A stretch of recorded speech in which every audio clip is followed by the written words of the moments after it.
Hello and welcome to our fourth video here. Again, my name is Skye. This is my mother Martha, and we wanted to focus this video on how we maybe coped after leaving, or our process in leaving the organization. I guess I could start because I was the one that decided to leave the organization, and I walked away. I did not go and tell the elders. I never wrote a letter of disassociation or anything. My mom has a very different experience because she went to the elders and she got disfellowshipped, and so I'll just share mine and then my mom can share hers. My process took several years really, because it wasn't like I woke up one morning and was just, I'm gonna leave the organization. It was kind of more, several kind of bigger events happened, and then I just gradually just stopped going to the meetings. I started working more. I lived on my own, and in that meantime it was a very hard process because I had kind of lost my faith. I lost my way. I remember this brother and sister coming up to me at Kingdom Hall, and I've always been a very happy, very social, outgoing person. I traveled among many Kingdom Halls. I had many friends, and I was always just booked for weeks ahead in advance. So I was known as a pretty happy sister in the congregation, and well liked by most people, I believe. And this one couple came up and they asked me, how are you doing, Skye? And I just looked at them and I just said, life is sucking the joy out of me.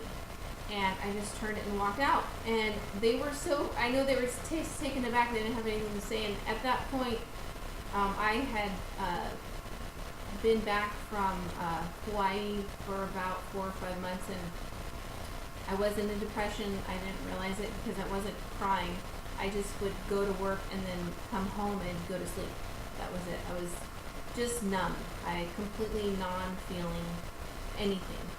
And I at the time, I don't think I realized it was me really just struggling to just keep that momentum going. I just thought, I'll just keep going to the Kingdom Hall. I will, get through this. But really what it was, looking back, is all these doubts and questioning the organization. These people, were they really my friends? Because when I had left Hawaii, it had been quite a, I guess, dramatic event for me, or traumatic, because I had lived with this sister and brother who I'd known since I was born, really, and she was kind of like a second mom. And I ended up leaving the house very suddenly because my sister was coming over with her husband, who was disfellowshipped, and they did not want me to see him, and in turn not see my sister, because even though she was not baptized, her husband was disfellowshipped, and I could not be living in their home because he was an elder, and me seeing her and her husband. And I stood up for what I believed in, which was that no person can dictate to me my own spiritual conscience.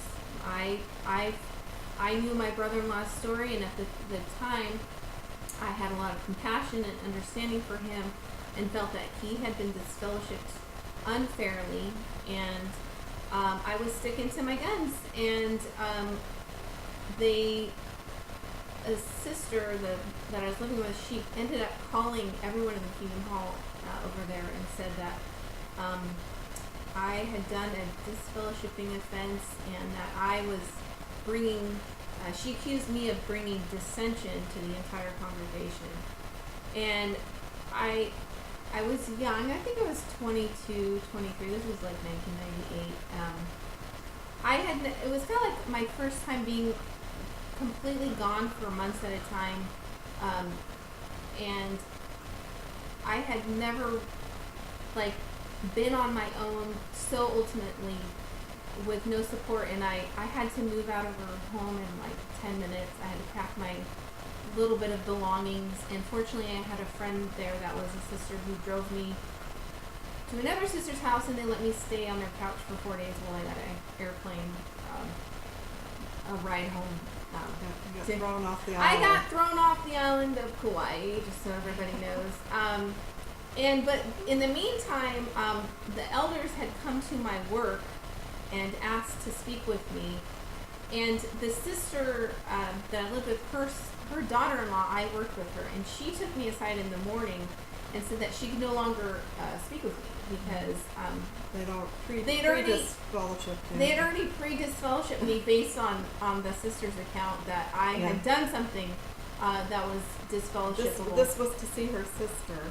Yeah, so just so I could see my sister in Kauai who was visiting me. Yeah, because her sister's husband was disfellowshipped. Right. Therefore, she would not be allowed to stay at this lady's house. Yeah, and I'd been there for four months at that time. Mm-hmm. And she was trying to get your publisher's record card sent over so that they they could officially disfellowship. Yeah, well, I never transferred my card too. That was a whole nother thing because I was auxiliary pioneering, so I was doing 60 hours a month over there, and but anyway, so the elders came to my work that day that I ended up moving out of that house, but the daughter-in-law had just told me that morning as well that she could no longer speak with me. And then I had another sister call me at work and say, just so you know, I just got a call from this lady, the sister, telling me that I can't talk to you anymore, and my husband. And anyways, it really shook me up because I'd never had such a personal attack on me, and it was coming from someone who I literally thought of as a mother. I had known her my whole life.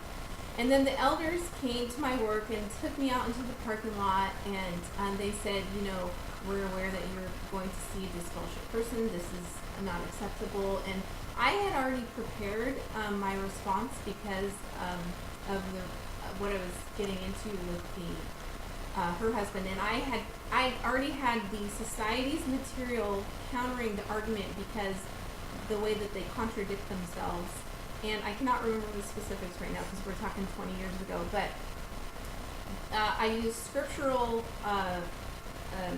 material as well as this material from the society dictating, saying that it was my own personal conscious decision if I chose to see my sister and my brother-in-law would be there, and that it really was none of their business, period. And they left. They were nice brothers, but they were a little taken aback because I was pretty much telling them to go. Not a pushover. Yeah, I'm not a pushover. She is not a pushover. Okay. Yeah, I'm not. I do not try and instigate confrontation, but Are you I sure? will. Yeah, sometimes I guess I've become that way. No.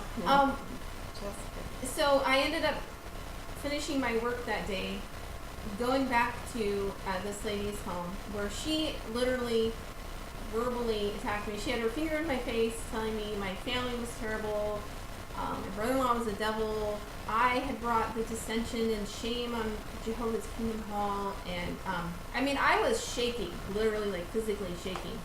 I packed all my stuff, went over, had my friend come pick me up, and then in that time, I went to the Sunday meeting, I remember that, and the brother he's the elder I lived with and his wife, he came over, he was in tears, and he apologized to me for his wife's behavior, saying that it was not up to her to call every person in the Kingdom Hall to tell them that I was yeah, but I'm not. Yes, that's okay. But the thing is, I knew both of them for many, many years. Well, my mom studied with her and got her baptized. Yes, I virtually, and she'll argue with this, but I did study with her very patiently for years. Mm-hmm. And then I was shocked when some of these elders in the Cambria, they like moved in, like, okay, this is our person we're bringing in. I was just like, okay,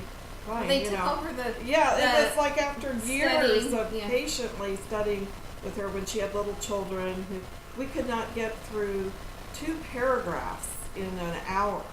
It was so many interruptions, Well, that's and I counted her as my best friend, and here she was literally throwing my daughter off the island and had turned, and I won't say what my ex-husband at the time had we said. Won't get into that. When he called her over the phone, it was like pretty shocking. Yeah. You know. Well, so anyways, that's why, because I had grown up with that lady since I was a baby. She used to nurse me without my mother's knowledge. Yes, and she would tell everyone that when she introduced me. I used to nurse her. If I had known that, I'll tell you, it would have been over. I didn't know any of this. So, anyway, it's just funny because I've recovered, but the thing is I felt completely isolated. I felt completely betrayed. I was so devastated that this brother and sister who I looked on as parents, literally just in a 24-hour period, cut me off like dead.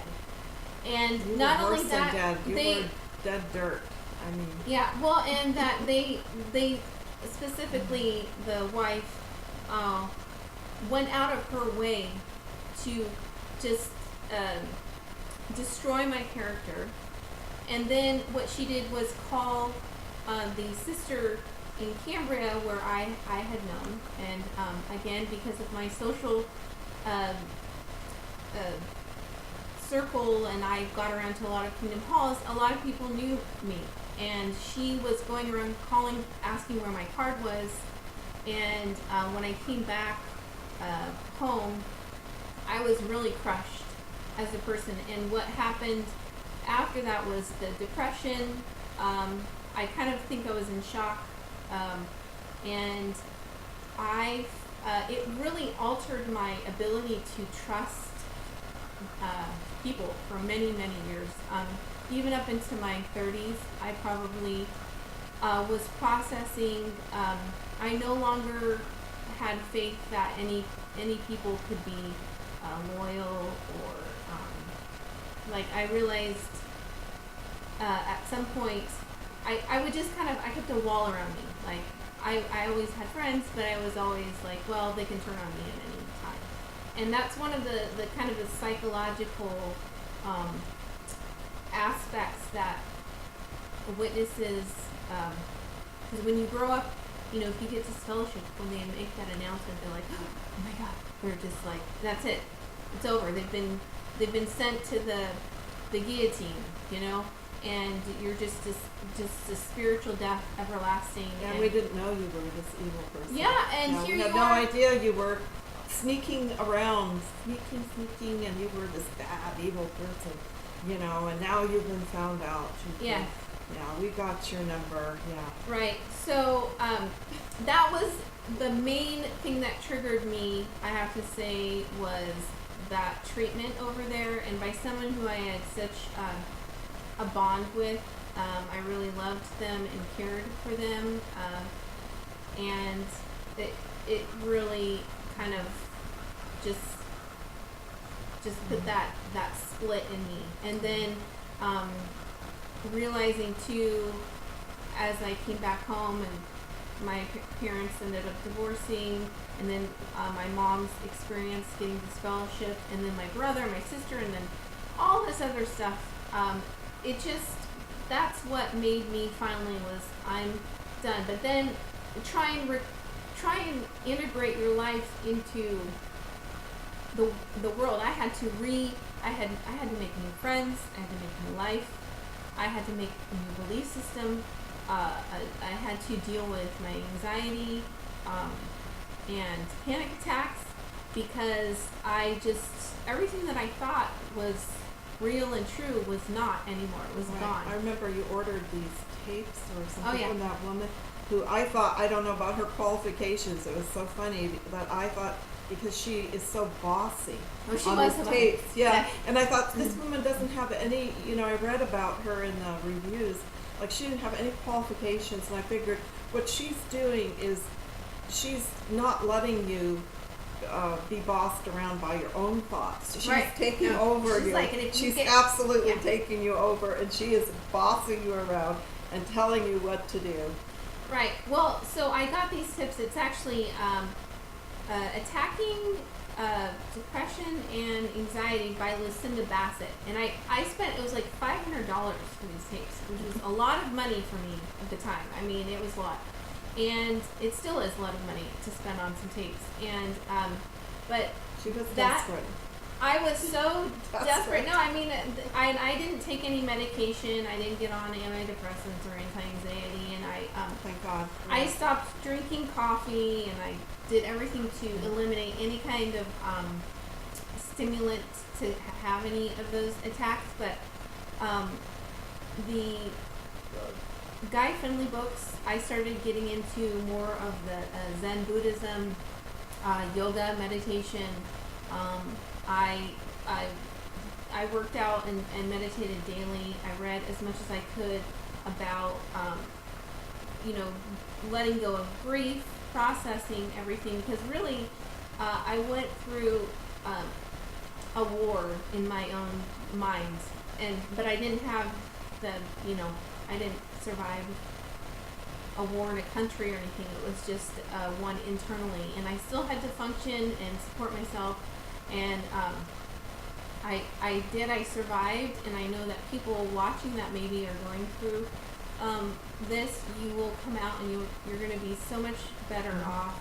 Yeah, we can recommend the Guy Finley books. Very Yeah. kindly written, and he does have some YouTubes on too. And he wrote another book called The Secret of Letting Go.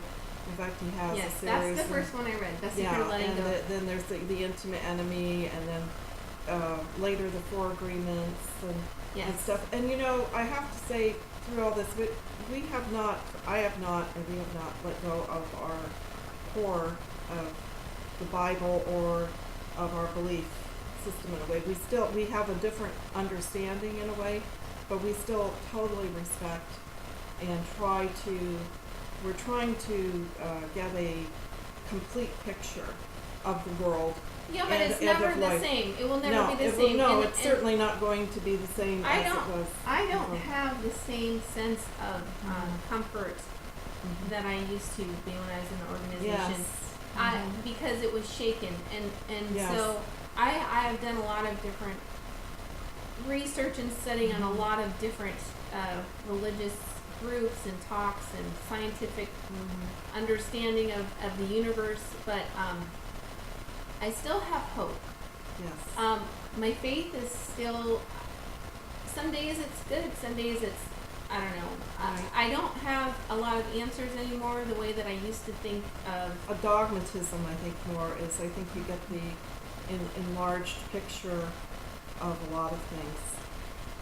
I actually, I went to this powwow over here. I live in Southern California now, and I was thinking when I was driving to the powwow with my kids, and my husband was driving, and I was thinking about how we move so fast, and we're driving in the car, and we're going 75, and we have cell phones and cable and internet, and we can connect to everyone so quickly. And I was thinking about, probably because I was going to where we're going to see a bunch of Native American Indians dance and do their traditions, and maybe we're not supposed to move this fast. Maybe we're just so bombarded all the time, and it's hard to try and process all of these elements of modern life. And I went to the powwow, and they're doing the drumming and the healing circle with someone in it, and then there was a chief, and he was talking, and he was saying everything that I was thinking driving it, and I just started weeping. I went into ugly cry. I mean, I had to go into the bleachers. My husband didn't know what was wrong with me, and I was just sobbing, and it was like the first time in 10 years where I felt this spiritual like this safety, this like a communion with other people, and with God, that it had been so long. It was like a healing thing for me, because I never went to any other churches. This last year I went to church a few times, and I was, every time I went, they were doing the singing, and it was such a different format than the Kingdom Hall.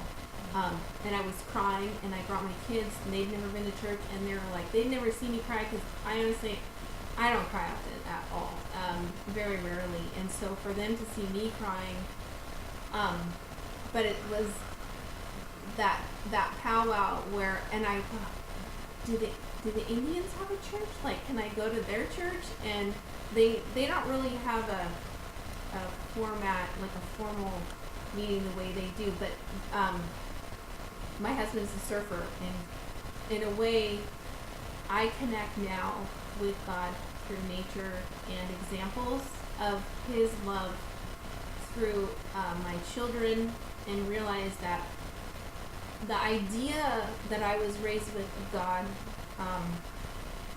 it doesn't exist anymore, and all I can do is formulate the idea of Him through all the beauty and examples of His love, which is very much kind of more like a Native American ideology of a creator. And I don't have a lot of answers, and in some ways it's kind of a relief, because I'm just a human being living on this planet just like everyone else. I do the best I can. I try and be a nice person. I'm not perfect. I try and be forgiving of myself and of other people. And that's another thing, is I had to learn how to forgive myself, and that was part of being like a repairing thing with, after leaving the Witnesses, was with the Lucinda Bassett tapes, was when you start paying attention to the voice that's always in your head, and you're not. Guy Finley talks about Guy, that. And it's about. It's very important to understand how your mind works, and especially when you're coming out of this mind control organization. The Guy Finley goes into it in such a gentle way, and talking about how your mind works, and about the temporary person in charge who's bombarded.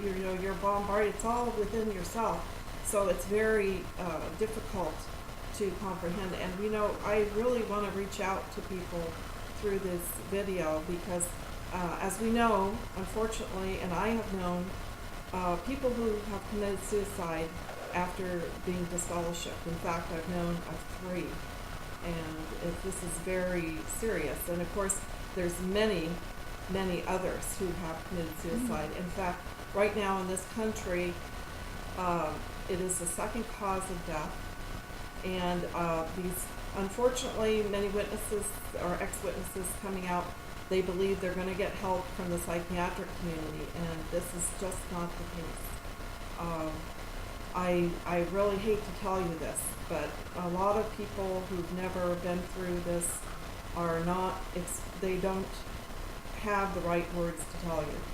And I'll share something right now. I did try to get a little bit of help after, through the low-cost psychiatric services.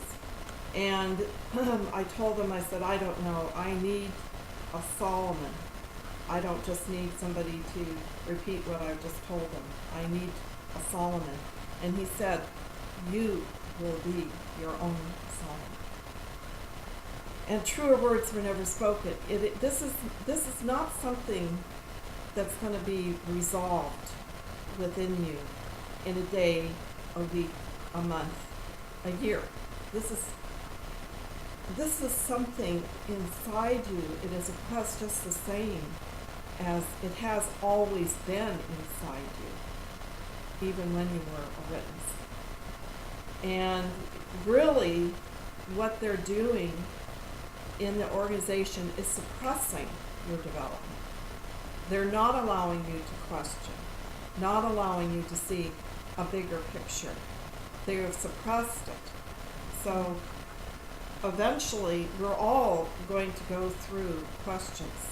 Well, because you can't, I think growing up, you're not supposed to question. You're not even supposed to question the society or what the brothers say or the literature, and you're certainly not supposed to question God in any way or your belief in God.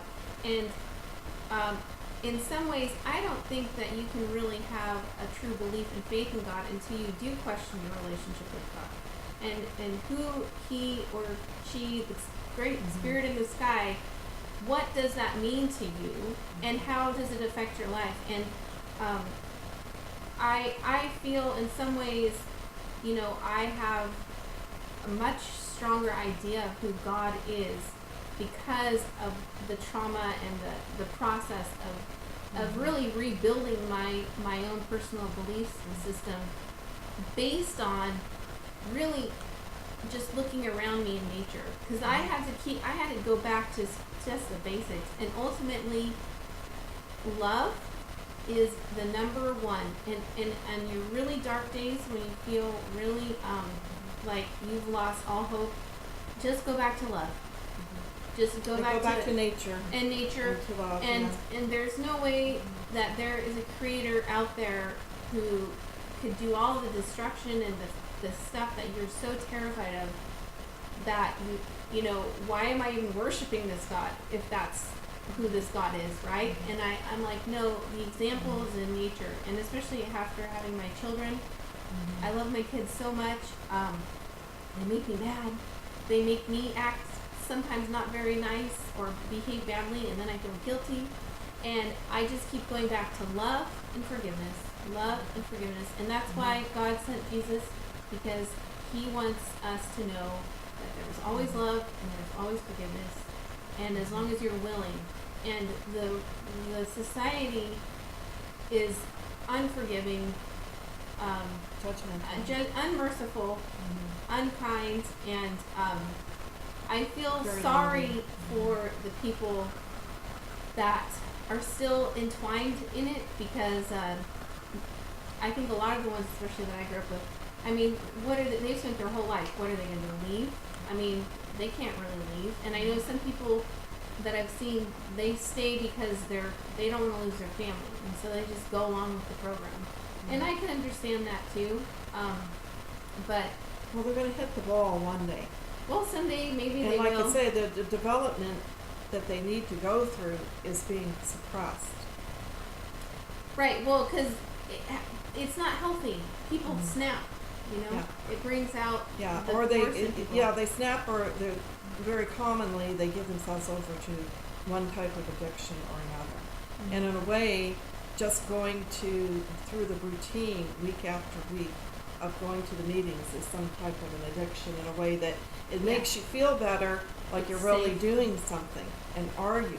No, you're not. You'd be better off, going to help somebody or something like that, rather than just going through this ritualistic. It has become a ritual, ritualistic routine, when they need to stop and think, use the brain. Critical thinking, right? Yeah, critical thinking. Think about it. But you know what? That just reminded me something, because it was funny. While I was still going to the Kingdom Hall in Paso, and there was this, all of a sudden, this, like, people, several sisters became so sensitive.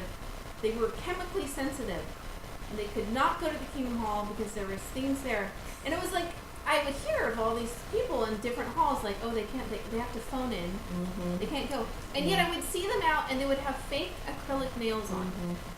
Do you know how many chemicals are in those? And I just thought, they're just running away. They're they literally, can't they're not process being it honest within with themselves, themselves, or yeah. with the community, or with the hall, or their own husbands, or because this is nonsense. bleached hair. This is Yeah, nonsense. it was just like, They are not going to the Kingdom Hall because they can't don't stand it anymore. want to be there. Yeah. Okay? Just admit it. Yeah, You don't and- want to be and there. be like, it's okay. It's okay. Yeah, it's okay. There is life beyond Yeah. the Kingdom Hall. Yeah. Yes, And I there have is. a lot of things I'd like to say too, but I'm thinking we should start another one Yeah. for me because we've gone on. Yeah, sorry, And I I do- dominated this one. Yeah, but I do think it's really important if we're going to reach out to the ex-DW community. First, try to help the people who may be in danger mentally, and their sanity is a little wobbly at the time Yes. because of this horrible trauma they've gone through. Yes. That is not just immediate, but probably through their whole life. Right. Yeah, you're So- not alone, and that's what's cool Mhm. about these YouTube videos is you can connect, and I think it makes you feel so much better when you know you're not alone. There is Mhm. a large community of support, and also if anyone does watch our videos and you do want to say anything, this is my first time kind of uploading and doing the YouTube thing, so I will just check back, and we live about 300 miles apart, so we don't get to do this very often. That's why I wanted to do the videos. But we will happily respond or answer any questions, or have any kind of communication. We want to keep our people that want to make comments. They're more than welcome to. And anyways, we're gonna stop this video and we'll start another one, and you can tell your story, Mom. Sure. Thank you.